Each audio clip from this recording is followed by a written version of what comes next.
Alrighty,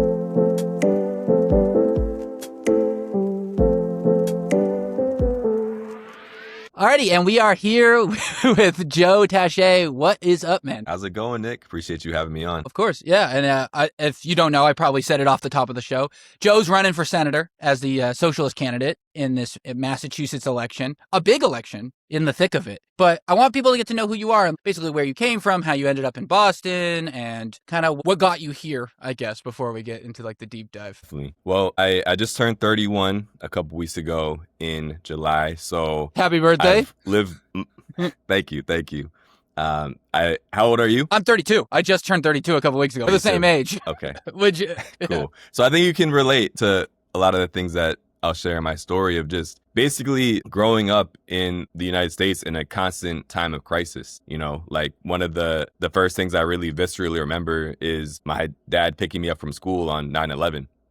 And from the early 2000s up until 2026, you think about the so-called war on terror and really the invasions and occupations of Afghanistan and Iraq. You think about the 2008 financial crisis and the Occupy Wall Street movement that followed. You think about the election of Barack Obama within that context and the idea of hope and change, and then the aftermath that people were dealing with throughout the 2008 financial crash, and of course the murder of Trayvon Martin during Obama's first term, which completely dispelled any myths of us existing in a post-racial society in the United States, the Black Lives Matter movement in 2014 and 2015, the ascendance and then sabotage of Bernie Sanders within the Democratic Party in 2016 and 2020, the COVID pandemic, the genocide against the people of Gaza, sponsored and funded by the U.S. government. I mean, I'm probably forgetting some things, but this is kind of like a long arc.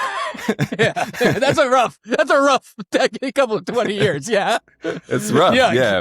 And when I was a young person, I wasn't necessarily super tapped into politics, but this is the backdrop of kind of life in U.S. society. And, you know, my parents would watch the nightly news every night. So I had a vague idea of things that are happening in the world. And the thing that was really a jarring moment for me was the murder of Trayvon, because I was born in 1995, the same year as him. And so the things that he was doing, walking home after school, wearing a hoodie and having his snacks, his Arizona and his Skittles, like that is a very familiar experience to me, going home after school. And so understanding that this kid was murdered and then demonized in the mainstream media and ultimately his killer was acquitted, that was like a very jarring moment for me as a young person. So I grew up in Philadelphia, but I moved to Boston in 2013 for school.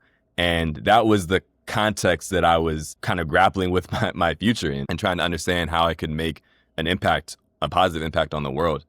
And we can talk about this more later if you'd like. I actually studied business in college because even as an 18-year-old, I had this idea that money is power in our society. So I figured that if I could make a lot of money, I could do good things with it. But I learned the inner workings of the system that allows people to hoard an obscene amount of wealth and my moral and political objections to that. And then side by side, I was getting involved in organizing on campus at Northeastern University, but also in the city of Boston, in particular in Roxbury, the neighborhood I live in and where Northeastern's campus is. So I had this kind of array of experiences between 2013 when I first went to school and 2018 of really learning in the classroom and learning in the social movements and in the student movement.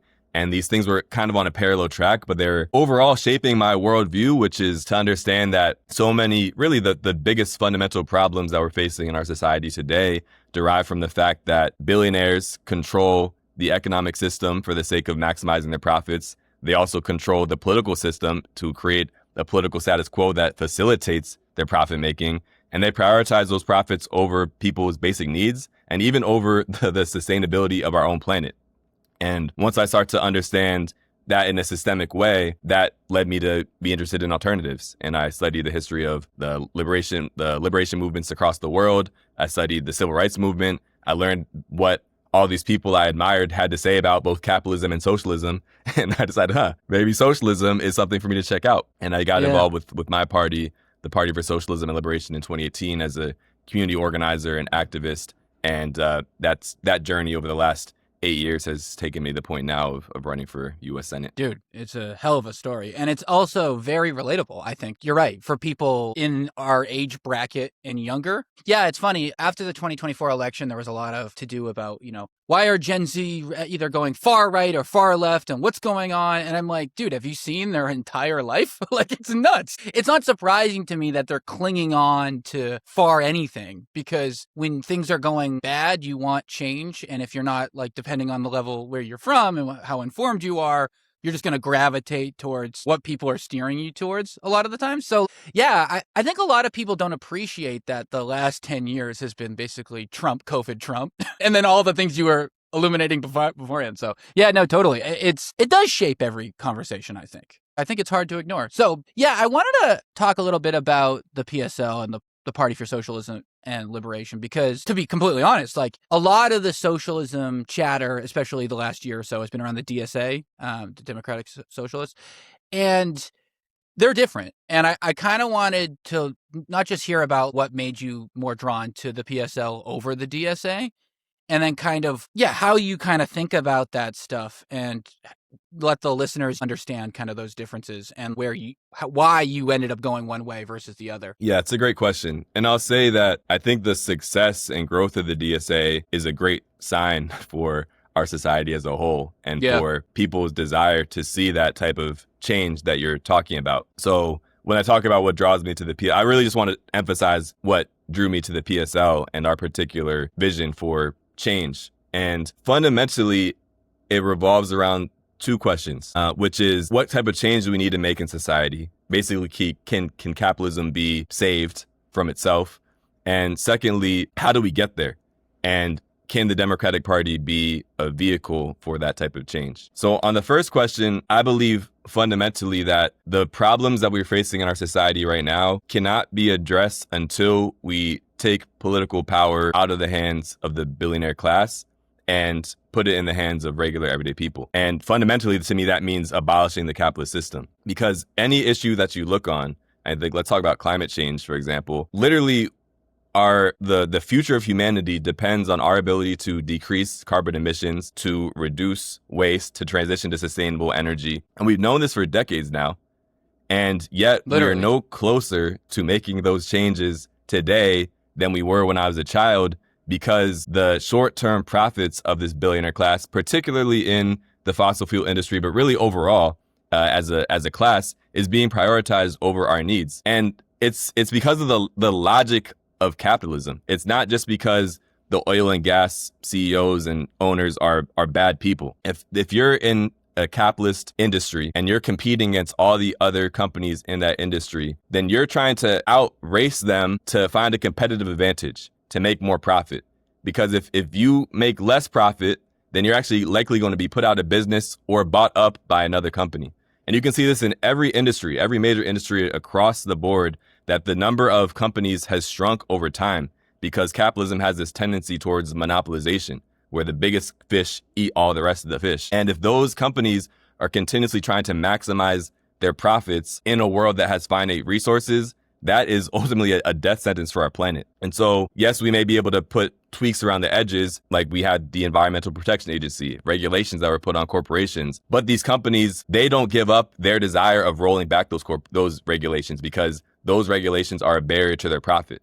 And so what do we see anytime there's a regulation or reform created under capitalism? The billionaires get together and they start scheming about how to roll that reform back. And that's the context that we have to understand the Trump administration within. Like, yes, Trump is unhinged and he's an egomaniac and all these different things, but he's not acting as an individual. He's part of a long-term project of this most right-wing section of the billionaire class to claw back any reforms that we've made under the capitalist system. So in the PSL, we believe that we need to completely transform the system and actually remove the billionaire profit motive as the driving force of our economy, and instead have the needs of the people and planet be the driving motor force of our economy. And if you start with that logic, then you can plan things like around climate change, around healthcare, around housing, around delivering on people's needs instead of the bottom line for a very tiny elite group of people.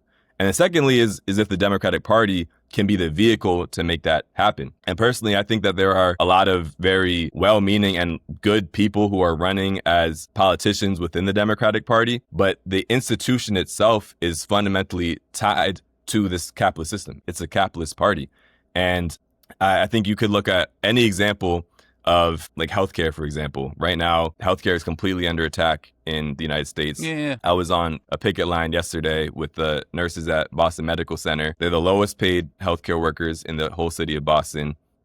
And at BMC is a very interesting place because 40% of the patients receive Medicaid. And we know that Medicaid has faced hundreds of billions of dollars of cuts under the Big Beautiful Bill. The Affordable Care Act has faced massive cuts because of the Republican-controlled Congress. So literally, 3 million people have already lost their insurance because of the ACA cuts. At least 10 million people are slated to lose their insurance because of the Medicaid cuts. And yes, that is the attacks of the Republican Party, but the Democratic Party, I would say, paved the road for that to happen.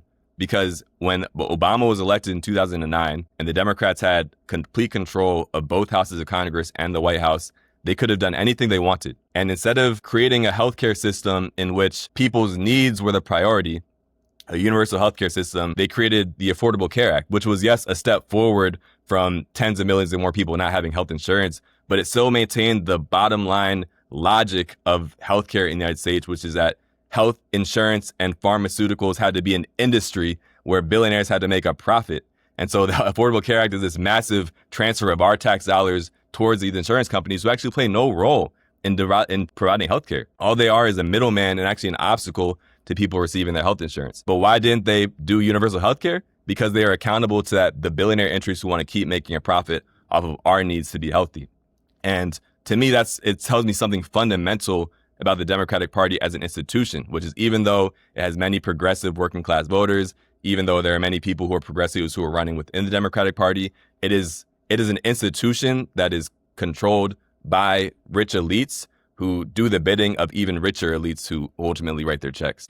That's a great answer. I really appreciate how elegantly you put that forward. But there's a lot to unpack there because you make a lot of good points, man. I mean, there's no doubt about it. I can really follow that logic. It's funny. I think me and you agree like 85% probably on that. I think we agree with I agree with you completely on the thesis of like your diagnosis of the situation seems very, very trackable and followable. And I mean, how can you argue with what we've seen, right?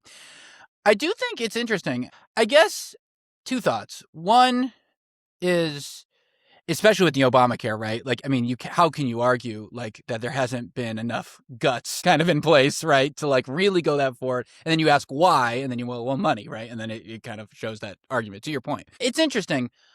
I wonder what you think about this. So I actually did an episode about this a few months ago, and I'm really curious your thoughts now because you'd play a good counterweight. So as someone also who went with graduate school and economics, stuff like this, the classic attack you hear, and I'm sure you hear it all the time from people as you campaign your platform is, oh, socialism doesn't work. Look at the Soviet Union or look at China or blah, blah, blah, blah, blah. And they spew it out. And then you come back with, no, come on. And then you tell the differences and stuff like that. And I think that's totally right. I completely agree. The difference, I think, is I would argue that the U.S. isn't a great example of a capitalist society either. And I would say that Republicans specifically, but anyone conservative, just usually uses free market logic to justify the funding social platforms and not because they actually care about free markets. And it's almost just corruption, hijacking economic terminology to justify nonsense, I guess you'd say, what I mean? Because like Elon Musk makes his money off government contracts. So I kind of feel like actually the US is just bad socialism, not like a free market, like just like corrupt government intervention. And so my point is I don't know if you're right or wrong, I guess, because I don't know if capitalism's really ever been allowed without corruption kind of ruining everything. So I guess that's kind of my point. And to my next question, say you're right and you start having the government kind of take control of things and things like that. How do we keep corruption out effectively? Because I kind of think no matter what you do, if it's corrupt, it rots eventually. And so I'm just curious on your thoughts of my thesis that I just rambled at you, and also just kind of like how you think about this. Yeah, I don't think you rambled at all. And I hope that you continue to tell me where you disagree or have different ways of thinking, because I mean, that's one of the reasons I was excited to come on your podcast. I think it's important to have that type of exchange, debate. And just on the point you made around Elon Musk, because I was just teaching a class about his own trajectory last week. And there's a Washington Post article that estimates that Elon Musk's companies have received $38 billion in government subsidies or government contracts. $38 billion. Literally just being funded by the U.S. government. It's also funny that was published in the Washington Post, which is owned by Jeff Bezos. So I feel like it was just owned by Bezos. A shot. I think it was just Bezos taking a shot at Musk in a way. But it's true. Exactly. It's true. Totally. I thought the same thing. So I think this is a very important question about corruption. If I could just also maybe comment on your point around capitalism in the U.S. Both. Yeah. I think. Go for it. Yeah. Yeah. What I would argue is that what we're seeing right now in the U.S. is essentially chickens coming home to roost of the social and economic system that you set up. If the priority of the system is to allow the flourishing of, quote unquote, private enterprise, which basically means that these individual companies, rather than looking out for the best interests of society as a whole, they pursue their own individual best interests, aka maximizing their profit. And there's this idea theorized by Adam Smith, the OG capitalist economist, that by companies pursuing their individual self-interest, that would largely pursue the overall interests of society as a whole. But I think that thesis has been disproven, because if these companies or corporations or billionaires are seeking their own self-interest, then why would they not try to set up a government that facilitates their ability to make that much more profit? And if the government infringes on their ability to make profit because they want to put up, annoying labor protections or environmental protections or whatever else, then why would they not organize PACs, lobbying groups, political associations to overthrow those regulations? So in a way, there's kind of like the letter of the law or the idealized version of capitalism. But if you just think through the logic, where if the most important thing is maximizing your profits in the short term and eliminating all barriers and obstacles towards doing that, then it's only natural that the people that then have the most wealth in society are going to utilize that wealth to capture the political power and then to use the government to facilitate the expansion of their own wealth. And we can't forget, we're at America 250. We commemorated that in July. The so-called founding fathers, they were among the richest people in the country at the time. Like if you look, I think it was 56 delegates or something to the Constitutional Convention. Almost all of them directly profited from slavery, either by being slave owners themselves or by owning, mercantile firms that profited from the products of slavery. Not to cut you off. So it's like they were already the rich and elite, and they created a government to facilitate the expansion of their wealth. And then it's continued to decay because you have the most greedy elements of them who are using that structure to advance their wealth. And Trump represents the most right-wing, racist section of the rich elites. But if you look at the Civil War and abolition, what happened after the Civil War? The elites created the KKK to try to reinstate the slave system in the South. They're relentless. No, you're right. They're relentless. They keep trying. Well, even if you look at the 20s, right? Like with the antitrust and things like coming. Like, we've been able to bat them down occasionally, but they never stop coming back. They're inevitable. I totally agree with that. They're insatiable, this group. So no, I hear you that why have a system where you have to constantly be culling the greed of companies? And in fact, as they get larger with multinational companies and bigger, they're even harder to curb, right? Because now they can outperform countries. And it's interesting, and I want to hear your other point too, but just on that thought, you just gave me another thought. It's interesting because obviously we are not fans of Mr. Donald J. Trump around here, but one thing I find interesting about him, it's just pure observational, is that it's interesting to watch him threaten government funding to get things done and it working. When Musk was throwing his hissy fit and he's like, all right, no more SpaceX funding. And then he went, all right, whatever you want. And obviously he did that with awful things like changing African study programs or whatever, awful shit all throughout the country. But it does show you, well, also shame on a lot of these universities for curving so quickly. And that feeds your argument even better. I know you're grinning at the idea of that's even showing that universities are falling at this. So yeah, I hear you. But it is interesting. And it does lead bear to this thought of why couldn't you go no more government contracts unless you're net zero? No more government contracts unless you make sure healthcare is fair. It is a clear stick. Like, if we're going to say these issues are so existential, which I agree they are, then where's the urgency?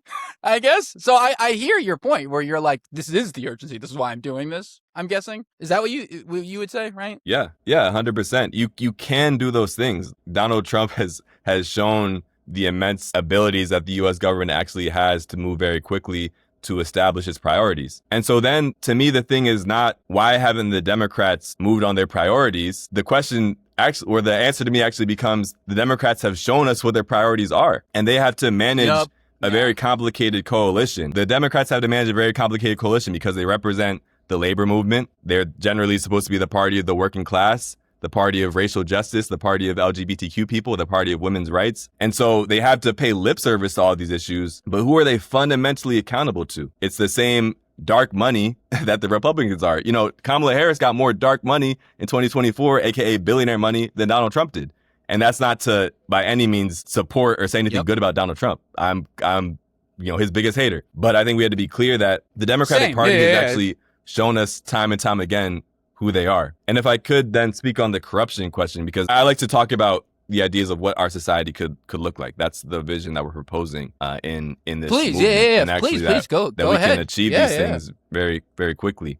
And if the social system is set up around particular priorities, then the government will naturally gravitate towards those priorities. So I think that's one thing, is why is there not a right to housing, to healthcare, to education, to all the things that people need to survive? Why is that not enshrined in our government? Those things should be. And then if the government or any company is infringing upon those rights, then they're infringing upon the underlying political and economic system of our country. That's the number one thing, is if we have to reshape our governmental institutions and our basic governing priorities to be around people's needs instead of what they've been set around, which is around billionaire profits, and then having this casing of individual rights, like the right to freedom of speech, expression, unreasonable protection from unreasonable search and seizure. All those things are important, but they're not in. You can't eat off of free speech.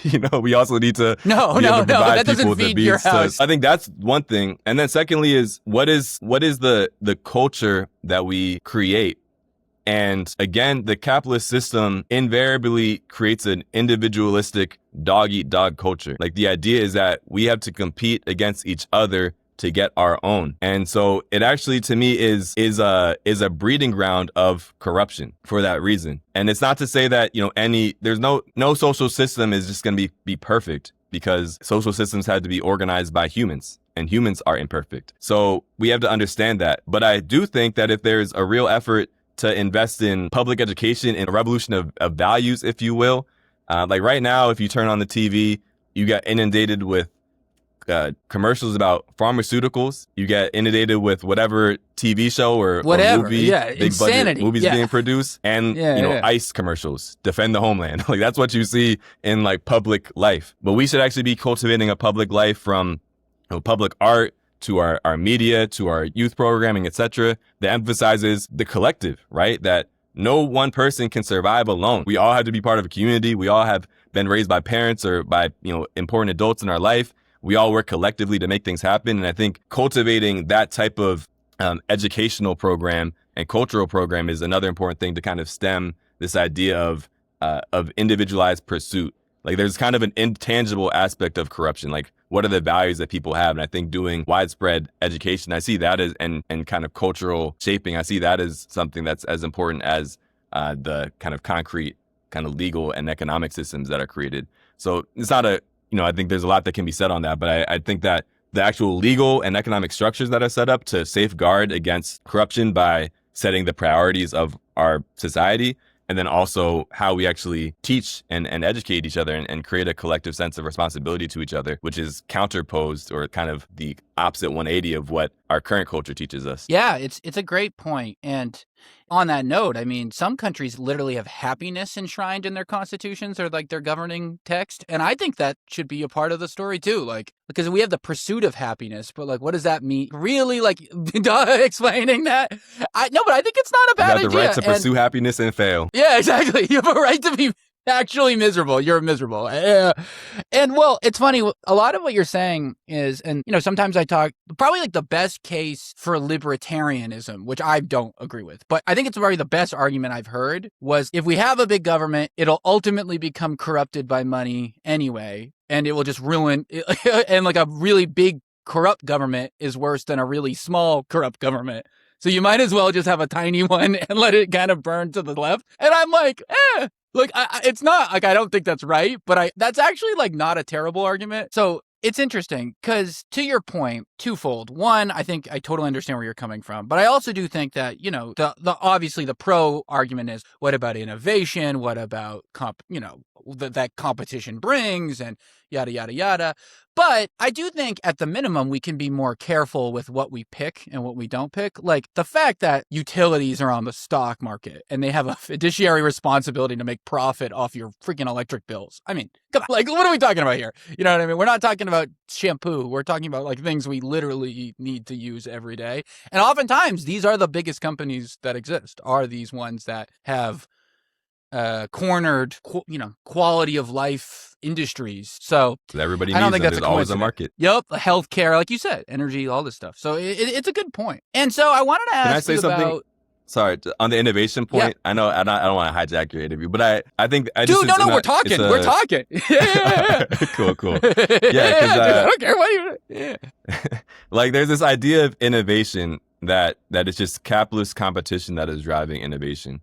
And it's kind of reinforced by this myth of the great innovator CEO, someone like Elon Musk, for example. The idea is that because Elon Musk is so driven by his pursuit of profit and competing with other companies, that he's coming up with all these great ideas. The innovations of SpaceX and Tesla are not being led by Elon Musk. The vast majority of innovations in our society are actually happening by the government funding research projects. I mean, we have grad student workers all across the country. We have some of the best and brightest of them at MIT and at Harvard, but in particular in the world of STEM at MIT, these are students, PhD students, who are leading innovation on all the cutting edge issues of science and technology. And they're not really being motivated by, some of them, want to make a lot of money. But if you talk to the average MIT or Harvard student, they're motivated by this pursuit of knowledge, the pursuit of improving society, by a love of science. Like there's all these things that have always driven production of knowledge and the advancement of innovation throughout humanity. And I think, if you talk to people who really innovate, you can see that. And again, like who's driving the innovation at SpaceX and Tesla? I mean, some of it is the people that just graduated from these elite grad schools, but then also you have, research departments that are leading these things up. And I think we should really think about it. We should challenge the myths that we're told about why this organization, society that allows such a small group of people to hoard such an obscene amount of wealth. Like, are those things really true? Are these true about human nature? Or is this a culture and an ideology that has been shaped to justify the status quo? And because they control the media, then when talking about the billionaires, they control the media, they control the government, they control popular culture, that they've shaped this common sense that is not really inherent in our brains, but it's been shaped by the status quo of society. So I think like you can point to innovation or these other issues, but I would argue that capitalism right now is stifling innovation, because you have all these AI companies, for example, where all the best and brightest researchers and scientists, they can't talk to each other about their work because they work for different companies. So if you work for Anthropic and someone else works for OpenAI, you guys can't share company secrets. But what if the OpenAI knows something that Anthropic doesn't know, and vice versa, and they actually could share that information and advance the research and development of AI faster? I mean, like, I actually think that capitalism, every accusation capitalism makes, I actually think is a confession. And the system right now, I would say, is stifling innovation just as much as it's stifling people's ability to survive on the day-to-day. No, I'm glad you interjected, because that's a good point. And I mean, another point to your argument would be, you could say the COVID-19 vaccine, which I know, a lot of conservatives will say, but like that was all government funding. And frankly, probably Trump's best moment of his presidencies. And that doesn't happen. Look at how quickly. That's like the biggest shame too, right? That could have been celebrated as just human ingenuity at its absolute finest. Like a global pandemic, and we bull rushed to come up with an answer quicker than ever. And instead, of course, it's a conspiracy. We have RFK now. Like, it's just the worst possible outcome to like maybe one of our greatest moments in terms of brain power. So no, that's a good point. And I mean, yeah, you could also argue too that like, well, and it's a part, one of the many reasons of the great hypocrisy of Trump and MAGAism in general is this idea that like we want to move to merit base, but you also should not work at the government. We'll fire all of you and you should all work at the private sector where you're useful. But I thought you said you wanted the best. So like, what do you mean? Those two things can't inherently be true, that the best people work here, but the people who work here are useless. Like, why would that be the case? And that it's just part of their argument that just completely falls on its face. Yeah, I mean, ultimately, even if people listening, no matter what you think, you should think to yourself, is there money in politics? Yes. Why do you think that is? And then really think about why. And I think it's hard to really chew on that thought and not come into some version of what we're talking about. It may not be exactly one-to-one, but in that bubble. And so, yeah, I think it's really worth running. And in a lot of ways, a good case study is the state of Massachusetts, in a way, you could argue we're the most liberal state in the country, I think you could say. I would argue Massachusetts is the best state in the country. I'm a homer, literally. But like, I also think, it's always funny, I always argue with my kids I grew up that way, Republican. I'm like, you want to live in freaking Alabama? Go live there. Like, if you because they always say go move if you don't like the U.S. So I always try to use that. Yeah.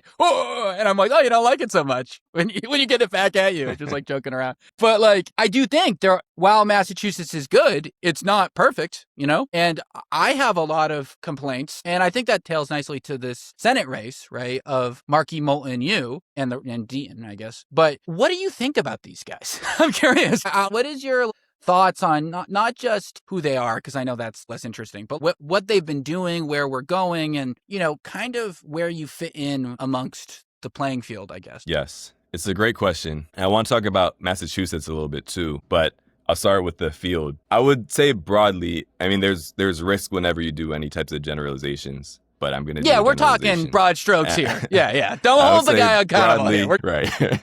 Don't use what I said against me. No, I'm just kidding. Yeah. So I'd say broadly there's three types of Democrats. I'd say the first type is somebody who is just very blatant about the fact that they are with the corporations, the so-called moderate Democrat, the establishment Democrats. They pander to working class people, but they're also very clear that we're a capitalist party.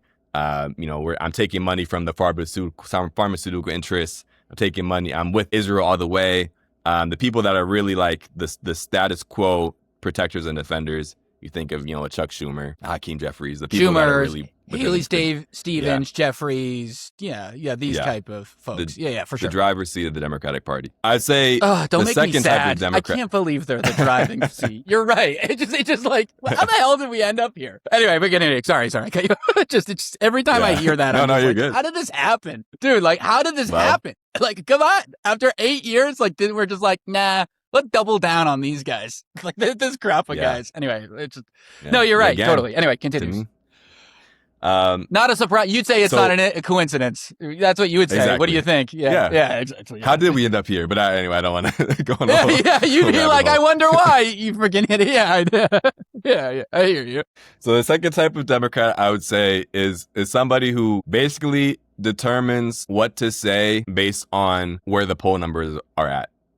And they're just the ultimate flip-flopping politician that tries to read the political winds of the country and puts forward a program that speaks to that. And I would say that Seth Moulton falls into that camp of politician. I mean, people bring this up all the time, but, after the 2024 election, immediately what he did was throw transgender young people under the bus and really using the same type of anti-trans rhetoric that right-wing politicians use, because he saw trans issues had become a wedge issue in the 2024 election. And he thought the political winds were blowing towards conservatism on that issue. And so he came out and made his statement.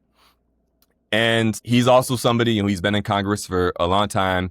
He's never been, a huge vocal, outspoken opponent of ICE. He voted in favor of a resolution to actually thank ICE officers for the defense of the homeland. He justifies it by saying that there was other things that he was voting in favor of, but I mean, he did what he did, and that's read the room, dude. And then right, read the room too. Like, I mean, come on. Like, he's not even good at it. Not to be sorry, Seth, but like, I mean, dude, like you're not even good at like reading the room because like, why would you do that? You know what I mean? Like, anyway. No, 100%.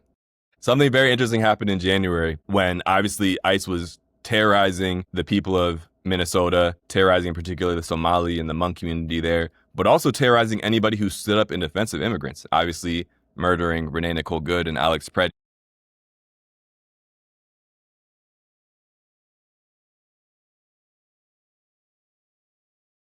A popular position that the majority of people were in support of abolishing ICE.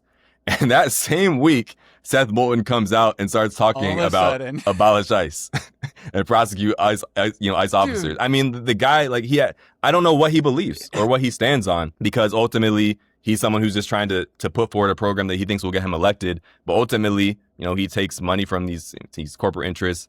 A long time, AIPAC was one of his biggest contributors. And then right after he announced his race for Senate, he said he's returning AIPAC contributions. I mean, just a complete flip-flopper. And I think that he represents a type of politician. I don't want to overly pick on him, the individual, because that's how a lot of people are trained to be politicians. Exactly. It's more symbolic of like what his kind of role represents. It's a Seth Moulton sized hole, right? Like, I guess it's not necessarily him himself. No, I know what you mean. Totally. Yes, exactly.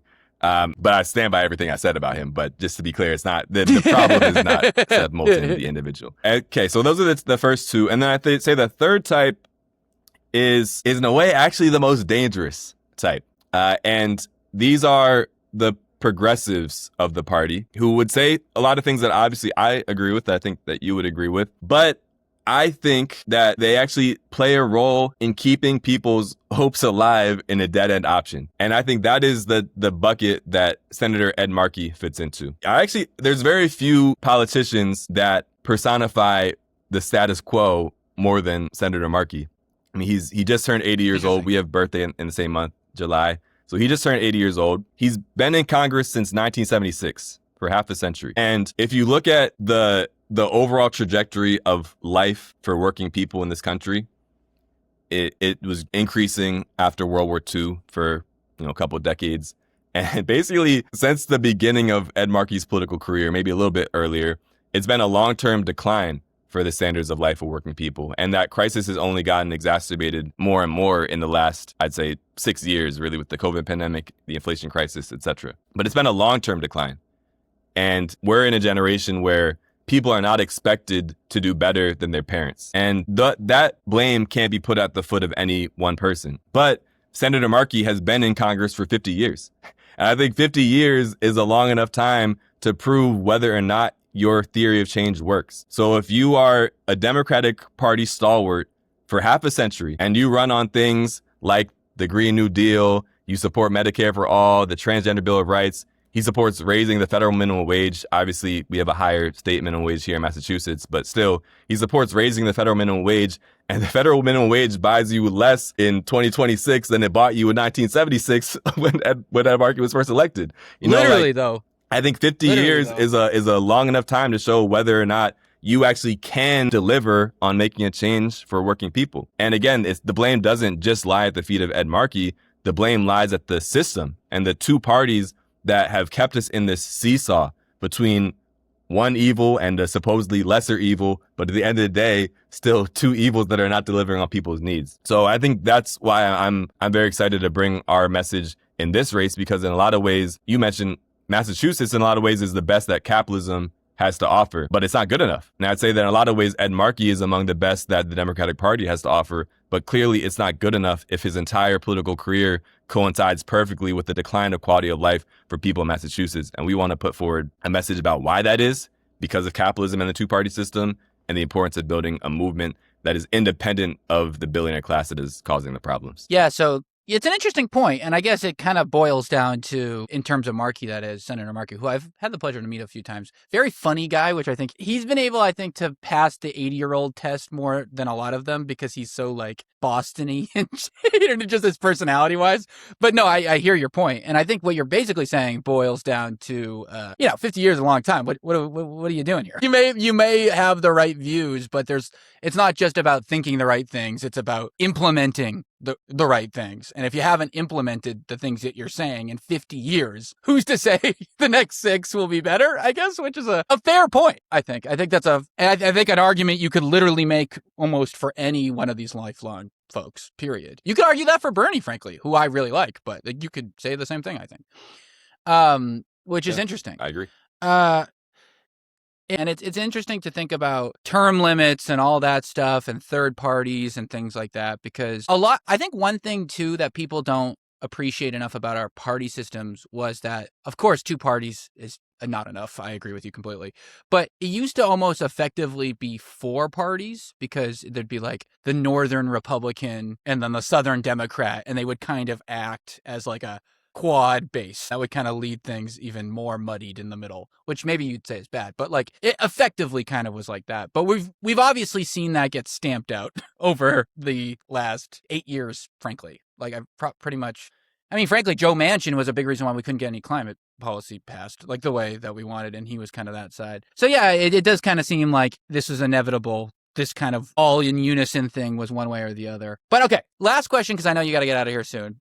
And it's more like theoretical. So long time ago, I was a campaign intern / staff for a guy running for governor as a third party guy, Evan Falchuk. He wasn't like you. It was just a weird kind of middle kind of, I don't know. We're doing an internship, but like, yeah, you know, his whole thing, he made his own party. It was called United Independent Party. He ran for governor. He didn't win, obviously, but he got 3-ish%. So he got to keep the official party status, which did help him get the financing laws. A lot of people don't realize how much of a disadvantage you're at for not being official party status in terms of financing and fundraising. Like we could do a whole episode about how busted that is on your side, and how talk about rigged. Like, Jesus Christ, dude. Like, you are in the hole in that way, like, to try to claw out. And I guess, like, that's kind of part of my vision. Like, do you have a long-term vision outside of the Senate race? I know you want to win. Like, that's why you're doing it. You know, you wouldn't put all this effort in if you didn't want to win.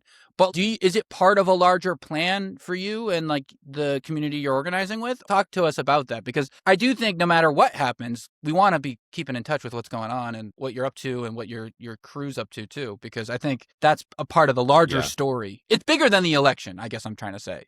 And like, how do you feel about that? Yeah. Well, thank you for asking that. I think it's a very important question. And just briefly to your point about the roadblocks that are put up against third-party candidates, it's been almost a complete media blackout of our campaign. You know, even though we were the first campaign to collect the signatures we needed to get on the ballot, we collected 20,000 signatures in 15 days with no paid canvassers. It was all volunteers. You would think that would be an interesting story for the media to cover. Like, how did this third-party campaign do this? And we sent out press releases where we reached out to the media. We got nothing. There was a debate between Seth Moulton and John Deaton in, I believe it was June. We reached out multiple times. I actually saw Seth in person and asked him to be included, and we were completely ignored, not invited to participate in that televised debate. Finally, there's a general election debate that is scheduled to happen in September. And the 2 criteria are that we need to have gotten official ballot status, which we have. And then secondly, to raise $250,000 in campaign contributions, which to me is a little bit ridiculous. If a campaign is going to be on the ballot, then people in the state should be able to hear from that campaign and learn about if they support it or not. But of course, there's been a price tag that's been put on our democracy, which kind of perfectly encapsulates everything we've been talking about. So just to say, if people like what they're hearing, throw a donation our way. Anything helps. You know, let us see, put our ideas side by side.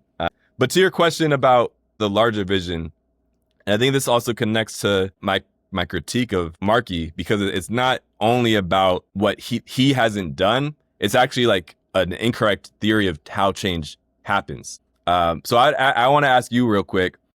What do you think have been the most important changes or progressive reforms, whatever, steps forward in U.S. history? If you could name like 1 or 2, what do you think have been like the most important big changes in the history?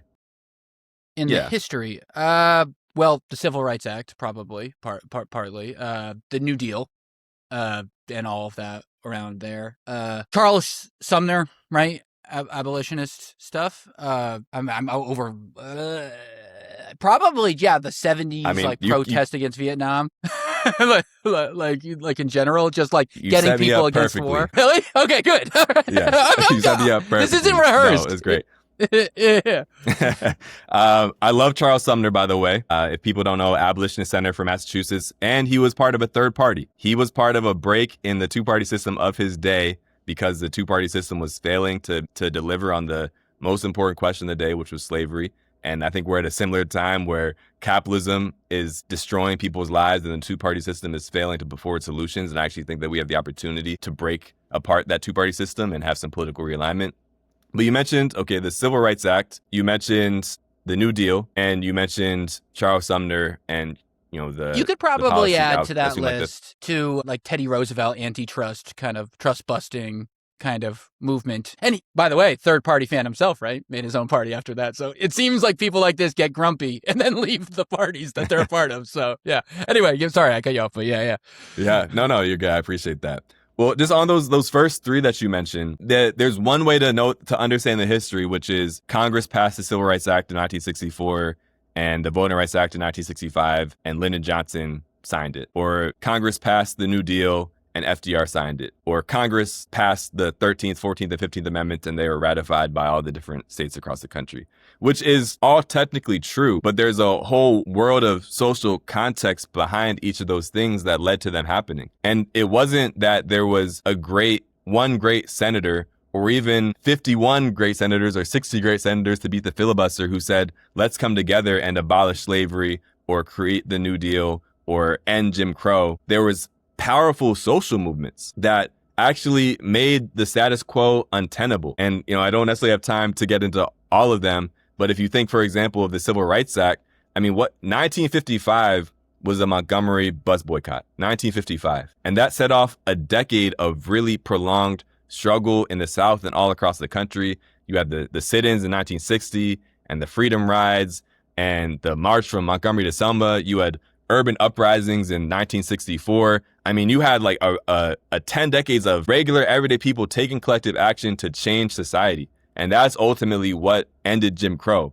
And Congress was the kind of final checkmark of that. But there's a reason that Congress passed those bills in 1964 and 1965 when they wouldn't have done that in 1954 and 1955. And it wasn't because of a moral revolution in Congress. It was because of a civil rights revolution on the ground in the United States. And if you look at abolition, if you look at the New Deal, you have to understand that all these things happen within the context of, in one way, crisis of the status quo, and then a movement that was pushing for something different. And that's fundamentally what I believe is needed.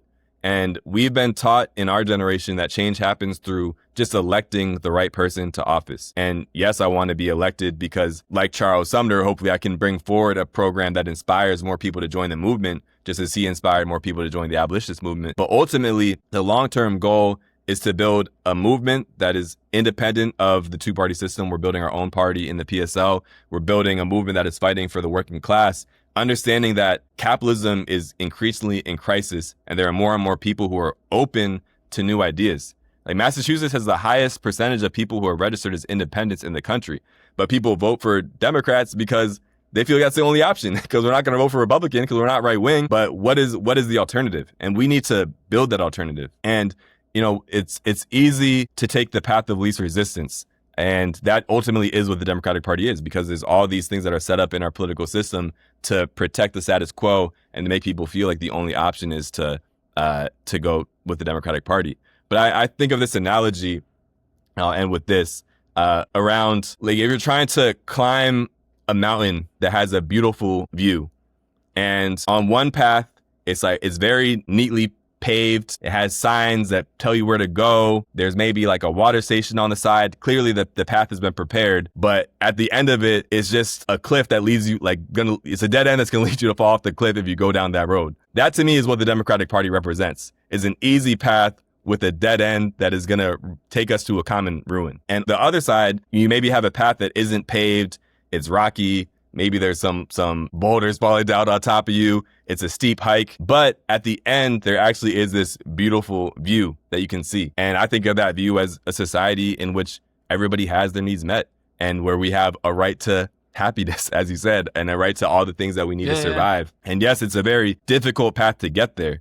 The system was created to make it very difficult to build a third party because, again, the system was designed to protect the status quo. But we shouldn't decide what to do based on whether it's easy or difficult. We should decide what to do based on what's necessary and what's going to get us to where we need to go. And I believe that building an independent movement, independent of the capitalists, independent of the billionaires, is necessary. And that's what this campaign is all about. You got me with goosebumps at the end there. That was beautiful. that was well spoken. Thanks, man. And you could argue nothing more American dreamy than that, right? Like the hard work pays off for the good. Isn't that the whole shtick, right? Yeah. And Massachusetts, again, was home to the abolitionist movement and home to the creation of the Liberty Party, the small third party that ended up becoming a force in reshaping the entire American political scene. So as far as Massachusetts lineage and history, that's part of our history, is to buck from the status quo, to buck from the two-party system, and to build something different. So we're inviting everybody to get involved in that movement. And yes, it's beyond just this one campaign. This campaign is part of step-by-step building that movement, but it doesn't end on November 3rd, regardless of the outcome. It's going to require people getting involved in the long term. I feel you. And I think, like I said earlier, but like no matter what you think, I mean, if you're happy with how things are going, I don't know you're probably pretty rich. That's probably the only reason why I can imagine anyone would be like, I'm happy. In a lot of ways, and I could talk all day to you. I mean, you could think, I bet you a lot of people in the MAGA movement, like the people, think that they think they're a part of what you're describing. They aren't, because their leader is a billionaire maniac. But that feeling, though, of something has to give, something has to change. You could argue that they did hijack the Republican Party, and they did fundamentally, I mean, Trump is closer probably to freaking Xi Jinping in views than he is to Reagan in terms of how he governs, like in terms of like with tariffs and the U.S. buying 10% of Intel. But that's a whole other conversation. Dude, I mean, he bought 10% of Intel. Can you imagine Chuck Schumer proposing that? I mean, like, it's crazy. Yeah, no, that is wild. That's a whole, maybe you might have to bring it up for another episode so we could have that. We'll talk more about Trump. What the hell is Trump and what the hell are we doing? But dude, I have so much appreciated you being here. This has been so fun. And man, dude, best of luck. We'll be rooting for you. We'll be over here helping out. And like you said, if you like what you're hearing, these campaign financing things are a joke. It's ridiculous that you have to be wealthy enough to debate ideas. That's crazy, but give the dude some money and let us actually get to hear different views at the debate stage. I think that anyone who's pro-democracy should be pro that, right? So yeah, I'm for it. So thanks, man. I really appreciate it. Thanks, Nick. It was great talking with you.